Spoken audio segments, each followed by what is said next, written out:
La poule qui pond 360 œufs par un en consommant 2 fois moins. Une poule qui vous donne un œuf par jour, toute l'année, et qui en plus ne vous coûte presque rien à nourrir, ça, c'est la promesse incroyable qu'on voit partout sur internet, dans les groupes d'éleveurs, sur des pubs un peu trop belles pour être vraies. C'est l'animal parfait pour le rêve d'autonomie alimentaire, une véritable machine à produire. Mais qu'est-ce qui se cache vraiment derrière cette poule miracle? Une révolution génétique secrète ou juste un bon vieux conte de fées pour nous faire acheter des poussins?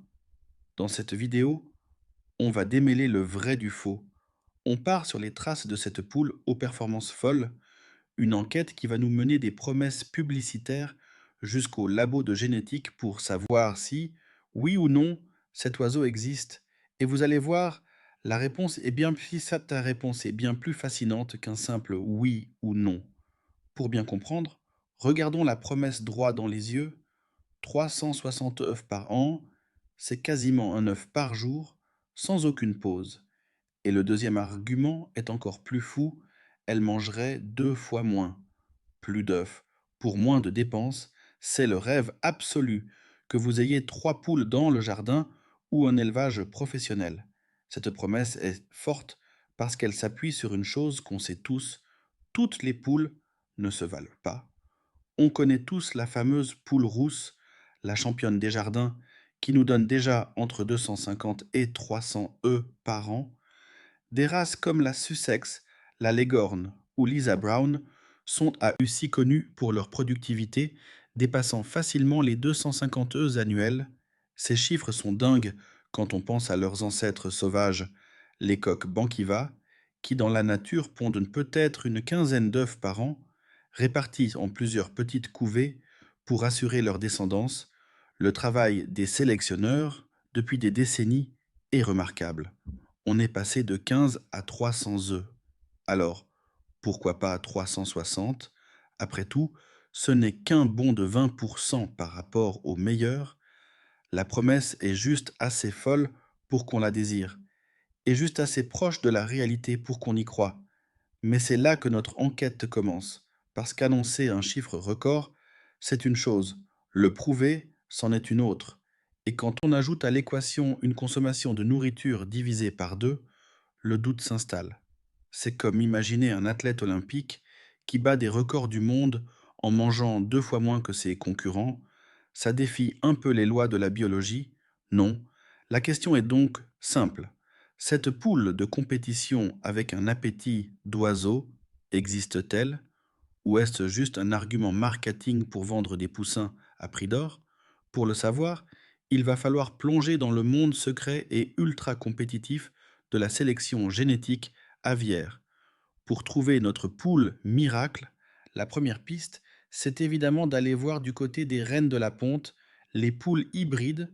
Quand vous achetez une poule rousse ou une poule noire en jardinerie, il y a de grandes chances que ce soit une hybride F1. Les noms d'Isa Brown, Shaver, Loman ne vous disent peut-être rien, mais ce sont les marques derrière ces oiseaux ultra productifs.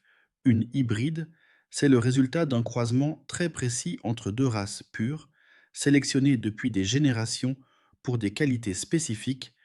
Le but, c'est d'obtenir ce qu'on appelle la vigueur hybride. La descendance, la poule que vous achetez, est souvent bien meilleure que ses parents sur certains points, comme le nombre d'œufs. Ces poules, ce sont les formules 1 de la ponte. Elles ont été façonnées par des décennies de sélection rigoureuse. On ne choisit pas seulement celles qui pondent le plus, mais aussi celles qui commencent à pondre tôt, qui pondent longtemps sans s'arrêter, et dont les œufs ont la bonne taille et une coquille solide. Tout est optimisé. Et là, attention, les fiches techniques des grands sélectionneurs mondiaux, comme Hendrix Genetics, annoncent des chiffres qui donnent le tournis. Pour certaines lignées, on ne parle plus de frôler les 350 œufs, mais d'atteindre des potentiels de 400, voire 420 œufs sur des cycles de ponte étendus à 90 ou 100 semaines. Des tests en conditions réelles montrent déjà près de 360 œufs à 80 semaines. Donc, techniquement, le chiffre de 360 n'est plus de la science-fiction, c'est une performance de pointe atteinte dans des conditions industrielles très précises, mais ces performances ont un coût. Ces poules sont des athlètes et leur carrière est intense mais courte. Leur pic de productivité dure un an et demi, puis la ponte chute. C'est un modèle basé sur une productivité maximale sur un temps court. Alors, la poule miracle serait-elle simplement la dernière version de ces hybrides? Peut-être. Mais avant de conclure, il faut se pencher sur la science, parce que même la meilleure génétique du monde ne peut pas tordre les lois de la biologie. Là, ça devient un peu plus technique. Pour qu'une poule ponde 360 œufs en 365 jours, le rythme est infernal. La fabrication d'un œuf, c'est une véritable chaîne de montage. Ça commence avec un ovocyte, le futur jaune, qui descend dans l'oviducte. Là, on ajoute le blanc, les membranes et enfin la coquille, un processus qui dévore le calcium. Combien de temps ça prend? Les scientifiques l'ont mesuré entre 24 et 26 heures. C'est une horloge interne très précise.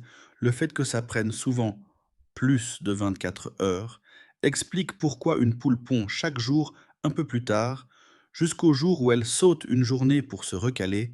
C'est notre premier mur biologique. Atteindre 365 œufs en 365 jours est une limite théorique absolue. 360, c'est donc possible, mais ça ne laisse aucune marge de manœuvre. Zéro jour de maladie, zéro stress et surtout zéro mue. Chaque année, la poule renouvelle son plumage. C'est un processus épuisant en protéines et en énergie. Pendant ce temps, la plupart des poules arrêtent de pondre. Les hybrides modernes ont des mues plus rapides, mais le phénomène existe toujours. Pondre presque tous les jours est un marathon métabolique. Chaque heure, chaque est une exportation massive de nutriments. L'idée d'une production non-stop semble donc biologiquement très optimiste.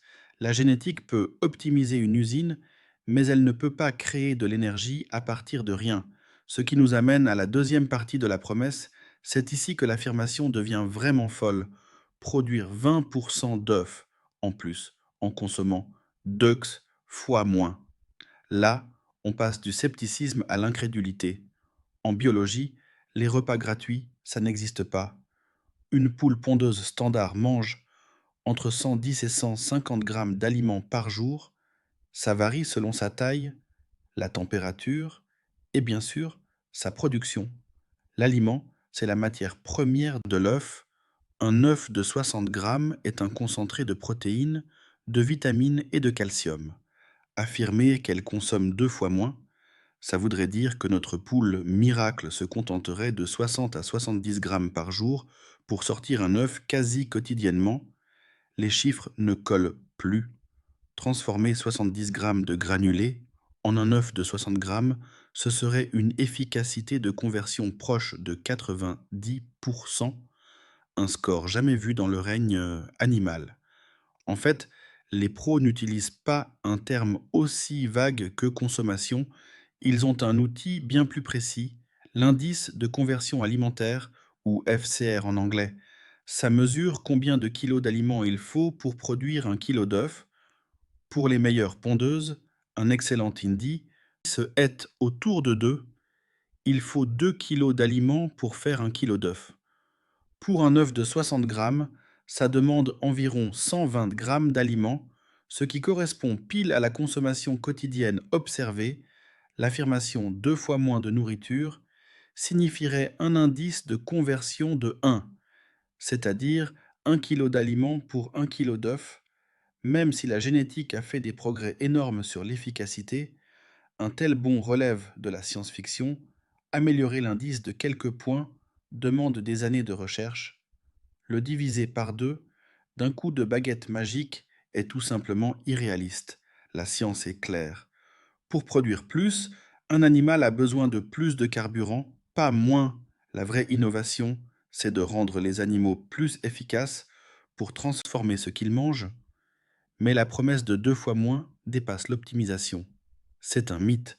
Alors, après notre enquête, quel est le verdict? La poule qui pond 360 œufs par an en consommant 2 fois moins de nourriture est un mythe. Ce n'est pas un animal réel, c'est un archétype marketing, l'assemblage de deux arguments de vente ultime: productivité maximale, coût minimal. Une créature publicitaire conçue pour capter notre imagination, la partie 360 œufs, comme on l'a vu, n'est même plus une simple exagération, c'est un objectif de pointe, atteignable, voire dépassable, dans les systèmes d'élevage industriels les plus optimisés sur des cycles longs. Mais c'est là que réside le premier mensonge par omission. Ces conditions n'ont rien à voir avec votre jardin, mais c'est la deuxième partie de la promesse: consomme 2 fois moins, qui fait tout dérailler. Là, on ne parle plus d'optimisation, on tombe carrément dans la fiction biologique. C'est l'équivalent de promettre une Ferrari qui consomme moins qu'une Twingo. La poule miracle n'existe donc pas, mais en la cherchant, on a trouvé quelque chose de bien plus intéressant: la vraie poule miracle. C'est peut-être la vôtre, le vrai miracle. Ce n'est pas un chiffre magique, c'est l'existence de ces poules hybrides capables de pondre 300 œufs par an, soit 8 à 9 fois leur propre poids en œufs sur une année. Ça, c'est une prouesse bien réelle. Finalement, cette quête nous ramène à une vérité simple mais essentielle: la meilleure poule du monde ne donnera rien si elle n'est pas dans de bonnes conditions. La génétique donne le potentiel, mais c'est l'éleveur qui fait la différence. Le secret, ce n'est pas de trouver une poule magique, c'est de devenir un bon éleveur. Vous pouvez avoir la meilleure pondeuse, si elle est stressée, mal nourrie ou malade, elle ne pondra pas. Alors, comment on fait? Voici les vrais secrets, ceux qui marchent d'un pro mec. Le premier secret, c'est l'alimentation. C'est la base. Pas juste les restes de table et du blé. Une pondeuse a besoin d'un aliment complet, riche en protéines, de 16 à 18%, et surtout en calcium pour la coquille. Laissez-lui l'aliment à volonté, elle sait très bien se réguler. Le deuxième, c'est l'eau. Un œuf, c'est 75% d'eau. Un manque d'eau, même de quelques heures, et la ponte peut s'arrêter net pendant 2 jours. L'eau doit être propre, fraîche et toujours disponible. Le troisième, c'est la lumière.